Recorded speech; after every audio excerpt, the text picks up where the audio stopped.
What's that you're putting in there? It's the Sloe Gin. Your son. Sloe Gin. You remember I made it earlier on in the year? I haven't actually strained it yet.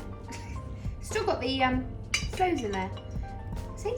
But I just thought quite nice with a bit of fizz. It's Christmas. Happy Christmas. Cheers. Oh, hello. That's lovely. Pass your glass, John. Oh, I'll get your glass for you. And we'll just put a little bit more in there. Oh, there's a nice little fizzy drink. Because obviously at Christmas, this is how you start the day, isn't it? Yeah, it's only 7 o'clock in the morning. Actually, it's not. It's 1:05. But we've been out, haven't we? Walking dogs. Well, one dog in particular. And it's just the two of us. So we thought we're going to do a ham, and it's my Christmas ham recipe. And I thought, well, actually, you know what? If we're making it on Christmas Day, we may as well do a little film, won't we? And actually, because this is going to cook for an hour and a half now, by the time we next see me, I'd have had another couple of glasses of this, and it could be total carnage, this film. It could be a complete mess, but Not only the film, but the ham. I think so. I think progressively through the day, it's going to be like that. So anyway,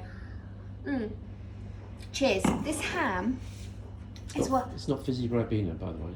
Is it not? Tastes like it. Oh, it's lovely. This ham, okay, I've done for a very long time, and it's so easy to do because you cook it for an hour and a half and with all some lovely flavours and things, and then you take it out. You just take off the skin, leaving the fat underneath, score it, cover it in cloves, and then we cover it in an enormous amount of butter, sugar and spice and mustard. And then we roast it really hard.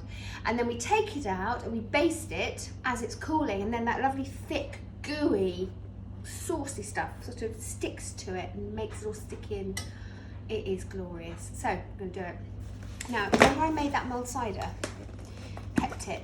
We haven't drunk it, so I thought, well, I'm going to use that. So normally it's calls for apple juice and cider mixed.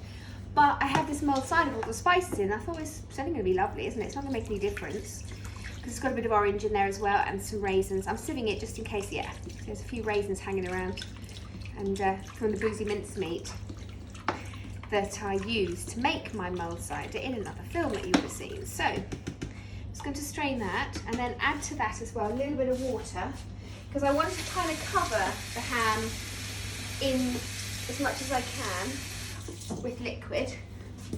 I'm going to put some vegetables in it in a minute, so okay, pop that in. What we got? We've got parsley stalks. Parsley stalks have all the flavour in them. Did you know that? They have all the flavour. So just, you see how I'm just breaking them? So that's just going to release all that lovely parsley flavour. So I'm going to put that in as well as the tops. Celery tops go in. Right, lovely. Onions. More onions. What's that, 2 onions? 2 onions. Some really manky carrots. Found those in the bottom of the fridge. They're fine though. They're just a bit soft, you know. Sorry, I just had a little from the fizz. Good job we don't have those close mics because you'd have heard it. Carrot goes in, and then some fresh thyme and some bay leaves. I've got little ones, so I've got a few to go in. They go in as well. And that's it really. I'm gonna just bung that on the stove and let it simmer for an hour and a half. Then you're going to come back. I will be 2 more deep into the Prosecco and the gin. I'm sure it's going to be fine. We're going to peel some potatoes now, aren't we? And do some sprouts. And do something with that as well. All right, so I'll see you in a bit. Get back to my Ribena. Has that glass actually left your hand? No. Can I just say something? I love you, Queen. I love the Queen. She just had me in pieces. She just says the right things every time. So Your Majesty, happy Christmas to you all. I think you're blooming marvellous. I've just been crying like a... Just finished me off, didn't she? How's my mascara? Nothing to do with the... No, it's nothing. It was just so 3 lovely. glasses of Prosecco. No. She's just so lovely, and she says the right things, and I've got so much time for her. I think she's fantastic. Anyway, in here, see this? This is that delicious cider and vegetable stock that the ham was cooked in, which I'm going to cool down, take the veggies out of, and then add bits of chopped ham to, and split peas, a bit of double cream, Bob's your auntie, split pea and ham soup with a cider twist. Lovely. So that's for the next couple of days, because we have enough ham, done a whole pack of potatoes. We've got so much food. There's 2 of us. I'm going to lay it all out and put it in a photograph, because honestly it's very, very funny how much food we have. Right, so can you see I've just undone that little sort of elasticated stocking that the ham is wrapped in when you buy it, and I've taken that off. And take it off. It just sort of kind of just pops off, actually. It's quite clever. And then you've got just underneath it, you've got all the fat, but just not the skin. You don't want the skin, that's a bit tough. So it just peels off. It's fairly simple, that, wasn't it?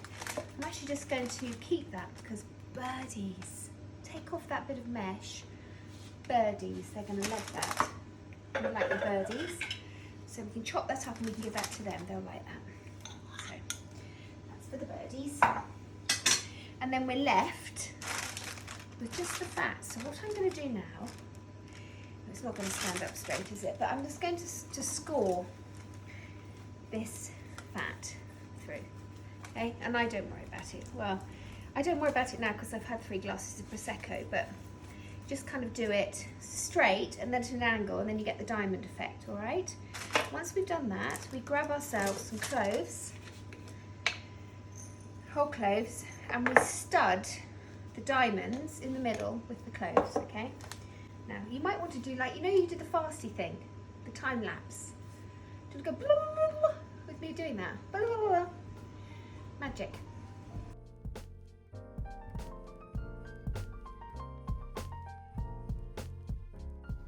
Now, it's the glaze time. So we have in here 75 grams of butter and 150 grams of dark brown muscovado sugar. Okay, dark brown is really what you need because it gives it that lovely syrup, sort of dark molasses, sticky, gooey loveliness that you're looking for. And I'm going to put a teaspoon each of these spices. So a teaspoon of ground cinnamon, that goes in. A teaspoon of ground ginger, that goes in. Okay, one of those. A teaspoon of ground cloves, so that goes in. Is it a teaspoon or is it a half teaspoon? It might have been a half actually.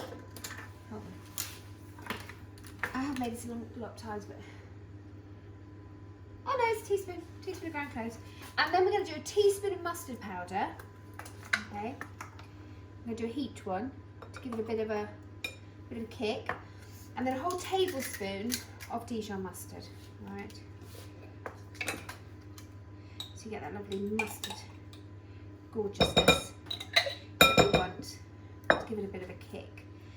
And then mix that all together, and then we're going to squish that on top of this ham, and I'm going to put it into a hot oven, okay, for about 15 to 20 minutes. Halfway through, I'm just going to take it out and baste it, okay, and put it back in the oven.